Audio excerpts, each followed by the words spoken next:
Hi guys, good afternoon from Dhaka, Bangladesh. Welcome back to the channel as usual. I'm going to be doing a couple of videos today, uploading side by side. This is the second and last of them. Previously, I compared two fragrances which are supposedly clones of Marc Antoine Barrois or Barrois Ganymede, and it's already finished. So second episode I'm going to do, people ask for always constantly give us something good performing fragrance. We don't like weak juice. I understand that. For me, any fragrance that smells nice is my first priority. The quality of the fragrance, uniqueness, something I really enjoy wearing. If something is beast mode but smells like poop, I would not wear it, right? So before I start anything, someone asked me like what coffee do I drink. I sort of drink two things. One is like Nescafe, the latte version in 3-in-1 pack, which I just had to wake up properly, and then other one is Davidoff. Okay, so this is espresso. I usually go for the arrow. There's another one, the red one or the aromatic one, but I have something interesting here which I want to review. Do let me know if you want to watch that.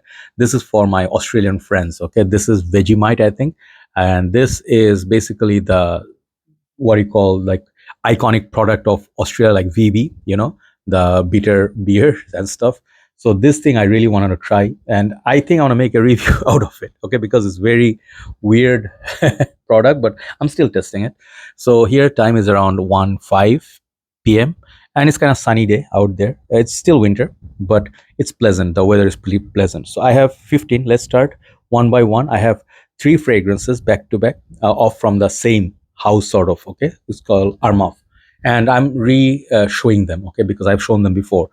These fragrances, any of this you get, you're gonna get good performance out of them. First one is Club de Nuit Intense Man. Yes, boring, same old, same old. I understand. CDNIM, I got 200 ml because this thing, lasts me a long time. Sorry. But basically, everybody knows what this is, a Creed Aventus alternative with great performance. But the EDP, I find just like Bleu de Chanel, this is the best value, because Bleu de Chanel, the EDT, it's weak, kind of. The Parfum, it's nice, long lasting, but very expensive. But the EDP, that has the good value, like in the middle, good smell, good longevity, good pricing, right? So this is the tank sort of bottle that I really like. You can definitely get it for good value, much cheaper than Aventus. And I think just for performance itself, it's good. But the opening lemon scent, it's like not really people's favorite, not even my most favorite. But the dry down is really nice. A woody birch, sort of like a mild smoky dry down, right? So that's the first one. I think move it a little bit more because I have 15 fragrances. That's number 15. So number 14, I'm gonna go with the next Armaf Club de Nuit, iconic. Okay, this one's I think I got 2 years back or something like that when it was released, and this fragrance still is one of the best performers from Armaf.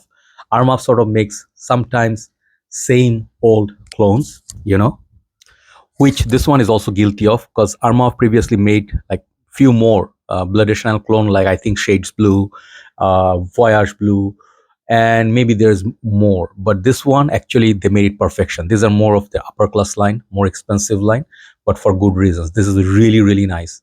The opening is not the same as Bleu de Chanel. It has its own citrusy opening, but the dry down hits really different. It's really, really beautiful. It's really nice. I mean, this is one of my most favorite Bleu de Chanel inspired fragrance. It's not exactly a clone, more of an inspired version. CDNIM, iconic. Number, think 15, 14, number 13. Number 13 is my favorite of the whole line. It's called this one, Armaf Club de Nuit Untold. And some of you will see the bottle is a bit different than yours. My first bottle was all red with this color. It's fingerprint magnet, but it's really nice to look at. But with the different batches or different bottles, I think they're unique. Okay, they're not all the same. So previous bottle was like this color for me, this reddish now, but when you turn it, it looks like camelin, right? So very nice bottle. So the new one, they released the Oud version, also is like reflective like this, but not as pretty as this. This is basically a Baccarat Rouge inspired fragrance, which has great performance. I got compliment on this stuff. Okay, someone asked me like, what you're wearing, you're really projecting, and I can smell your perfume. Like a 50-year-old elderly gentleman, he asked me and took down the name and from where I bought it, and he bought it, eventually. Sorry. So this thing really, really projects. There are other alternatives to Baccarat Rouge, many other, thousands other, like Al Haramain, Amber Oud, Ruby, Rouge Edition, and there are many, many I reviewed as well. This is the smooth polished version of those, and I think the bottle, everything, the whole package, I like this. So this is really good performing fragrance. If you like Baccarat Rouge, you can wear this all year round. Avoid spraying this DNA to your neck because these things burn sometimes. Next one is gonna be, I think, is one of the fragrance world fragrances. It's called Divin Aoud or Divin Oud or Diving Out. I don't know. This is a clone of, I think, Roja of Amber Oud. Yeah, I think so. Amber Aoud or Amber Oud. And you can see from the bottle, it's a dupe of that from the cap. Really nicely constructed bottle, even though these are dupes and people say do not give credit because this is not good supporting the fake industry. I understand, but what you're gonna do? Roja Dove, not everybody's pocket friendly, you know. So I love the original a lot. That one definitely is much higher quality than this, much longer lasting, but this thing is also a beast for the price. That's why I'm showing you this one. If you love that fragrance, very chocolatey amber, very nice, sort of a smooth sexy fragrance with a bit of rose, I think this is the one. Okay, you can get as an alternative, and it's gonna perform really well. Divin Out by Fragrance World. Then I'm gonna go another fragrance which is affordable yet beast mode. It's called Swiss Arabian Shock. Okay, some of you asking why CDNIM and this both are here. Both are Aventus clones, right? No, this is not an Aventus clone. This is a pineapple heaven. This is not comparable to Aventus. I would say more of Paco Rabanne Black Excess, but the emphasis is on the pineapple. If you layer this with Aventus, even the OG, this is gonna give you like a beast mode longevity because this thing straight up beast. Even with the new bottle, I have the older bottle and I reviewed both. The older one looks like a little bit in an ugly shape, but this is nicer. This thing is beautiful. It's just a pineapple juice with a beast mode longevity. Definitely check it out, and it's of good budget as well. So next one, I'm wearing this as a scent of the afternoon. This is called Philipp Plein No Limits, and this is called the fresh version. Okay, I think this is called fresh with the blue. Does it say anywhere fresh? No, the No Limits written in blue, I think that's what signifies the fresh. So the original Philipp Plein No Limits doesn't have the blue. It has all black and gray at the side. So why am I putting this here instead of the skull version or the original No Limits? Because this is on the somewhat fresh. It's not really fresh. I'm wearing this and I like the smell. This is a little bit less performing than No Limits, but it's wearable in summer. That's why it is in this list. And upcoming summers, you can wear this if you like the smell of No Limits, but it's too spicy for you, and then it's too. The original is kind of like more towards winter, right? And cooler summer night. This one can be worn maybe in the office, daytime. Really good performing fragrance for a fresh tagged fragrance. Okay, Philipp Plein No Limits, fresh. Okay. Now we're gonna go number 9. Number 9 is this fragrance. I showed it a few days back. I'm showing it again because people may like this. This is called Uomo by Salvatore Ferragamo Signature. In this line, there are 4 or 5, I think.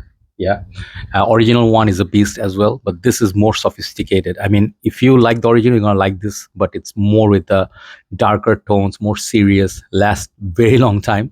It has that chocolatey property and a little bit of a leather added to it. I think, you know, it's more darker noir version of the Uomo, so a little bit less sweet. Kind of has that cacao, sort of like a burnt coffee sort of a theme, which is more man, my voice is really in the morning disturbing a lot. So this is more of a grown-up version of Salvatore Ferragamo Uomo, and this is a good longevity as well in this perfume.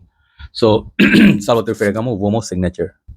So the next one I'm gonna go is a discontinued fragrance, sadly, but you can still find these, but you're gonna have to pay a little bit more.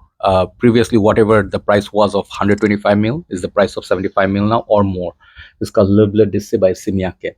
So this thing also have a fresh version, which is also great, but this is the OG. This is that fragrance that takes it to the next level. One of the most creative designer perfumes, I think, in my humble opinion, of all time. Like Kenzo Power, standout fragrance. You know, Kenzo Power, Power Cologne, nothing compared to them. But this thing, you know, when you tried Issey Miyake and you tried this one, L'Eau d'Issey versus Le Bleu d'Issey, entirely different fragrance. This is not a blue fragrance. This is kind of like green, spicy, mysterious, like herbal, fresh in a way, you know, fragrance, which reminds me of the forest. Okay, and I think the cypress in this is very, very beautiful. Very unique experience. Just like there's just nothing else in the market that smells like it. Try it out with great longevity. Le Bleu d'Issey by Miyake. Next one is a Givenchy Gentleman EDP. This is a new packaging with a smaller bottle. Previously the same 100 ml was a little bit bigger, so I think they try to cut the cost and they make a smaller bottle. There's nothing wrong with the performance or the smell, exact same. So this is the uh, DHI version of Givenchy. Okay, like if you like Valentino Uomo Intense, DHI, some of those other similarly themed. Even from this line, the Reserve Previous smells like DHI, but with boozy notes. This thing is very dark, very masculine, and very sophisticated. And when I smell this, I just absolutely love it. I think this is the best from the line. If you talk about the ultimate, I think Reserve Previous is also very playful, but this is the official wear. Okay, you can wear this with a tuxedo or a suit as well.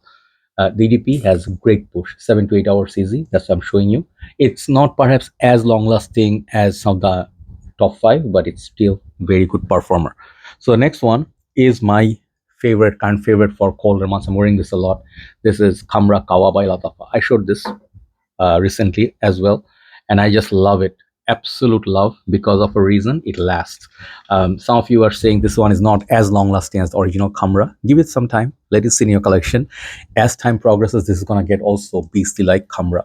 But then again, you don't need both. In my humble opinion, the dry down is kind of similar, but the opening is something they really made it beautiful. It's more sweet. It's like a sweet coffee, like a tabak, sort of opening. So if you're a fan of the original, you can switch to this one, or you can keep both, layer them both, and I think they're gonna smell really nice. Okay, Lattafa Khamrah Qahwa. So top 5 are some of my favorites. Next one is similar colored, Azzaro Wanted by Night. It's an old fragrance now. It has some age to it. It's maybe like now people don't talk about this one as much as the Azzaro Azzaro the most wanted perfume, or the most wanted. Those are getting more love, but again, when you're coming back to this, it's just like a sweet, almost like mild spicy, to my nose, kind of tobacco, and then maybe a little bit of amber. But this thing, it's not anything new, but it performs. Solid performer at nighttime. Really, 7 to 8 hours push. Great projection as well. Try it out. The bottle is a little bit tacky, but the juice is great. So number 4, Jean Paul Gaultier Le Male Le Parfum. No matter how much I praise this, it's not going to be enough. Okay, modern day masterpiece. If you actually enjoyed Le Male back in the days, you can consider getting it and get a 200 ml of the original formulation, because it's still not reformulated. So once you get 3-4 backup bottles, you're good for life. Okay, like 200 mls. Once they reformulate this is not going to be as good. Remember what happened with Ultra Male? This is what's going to happen with this as well. But amazing, amazing. Everything is great about this. Only reason I do not put Elixir over this is because Elixir is 125 ml is equivalent to 200 ml of this price. And the thing is, this thing is hard to find. Even the bottle is beautiful. This one is actually the main reason why this is here. So check it out. Le Male Le Parfum. Check out my review. Number 3, another massive bottle, Invictus Victory. I'm gonna run out of space, man.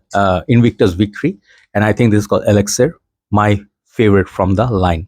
Previously, it was the Legend. That was great too, and Aqua is also good. But this thing, check out my review. Why I have this and why I love this so much. Performance, solid, satisfactory performance. This one even beats Le Male Le Parfum for performance. Smell is great, sweet, coconutty. Lovely, lovely smell. I think it's vanilla, tonka, amazing sweet fragrance. Number 2, perhaps doesn't beat Invictus V, but in terms of smell, I like this more. Tonka Cola by Mancera. I was wearing this yesterday in the colder evening. This thing was so pretty. It has, to my nose, honey, the cherry, tonka, the cola vibe as well. But it's a really sweet experience. And it's a fun fragrance, nothing to be taken seriously. It's concept-wise, tonka, cola, but the honey is really, really lovely. Sweet, gourmand, and almost a point of boozy as well. Okay, amazing Mancera creation. I love this. Everybody should try this once. So number 1, I always end with this banger of a fragrance, which is called Portrait of a Lady by Frederic Malle. Anything you get, I do love this house. I do love many of their fragrances. I cannot afford to buy the whole lines. Okay, like whole of their fragrances. I have, I think this is what Master of Azure, yeah, Master of Azure, yes. So I have a decant of that, and this fragrance also is straight up beast. I love that as well. So this one, Synthetic Jungle, and Iris Poudre, they're all great, but Portrait of a Lady is their, I think, number 1 fragrance, in my humble opinion. I love many of the other ones, but This thing is a masterpiece, even better than Promise in my humble opinion. Many people love Promise, which is 3-4 days longevity, but the smell is just perfection. Everything about this bottle is perfection. So check these out, and I think these will serve you really well. Do let me know which ones you tried, which ones you own, and which ones you like. Okay, have a nice day. Hopefully you will consider giving me a subscription, like give me a like if possible. It'll help my journey a little bit. It's for free, you don't have to pay a dime. And if possible, if you haven't subscribed to the channel, I don't like saying this, but it's things are kind of slow, so it would help my journey if I get a little bit more push and I can reach the 100,000 mark. That would be lovely. So have a nice day. Keep me in your prayers. I pray for you as well, and see you soon. Take care.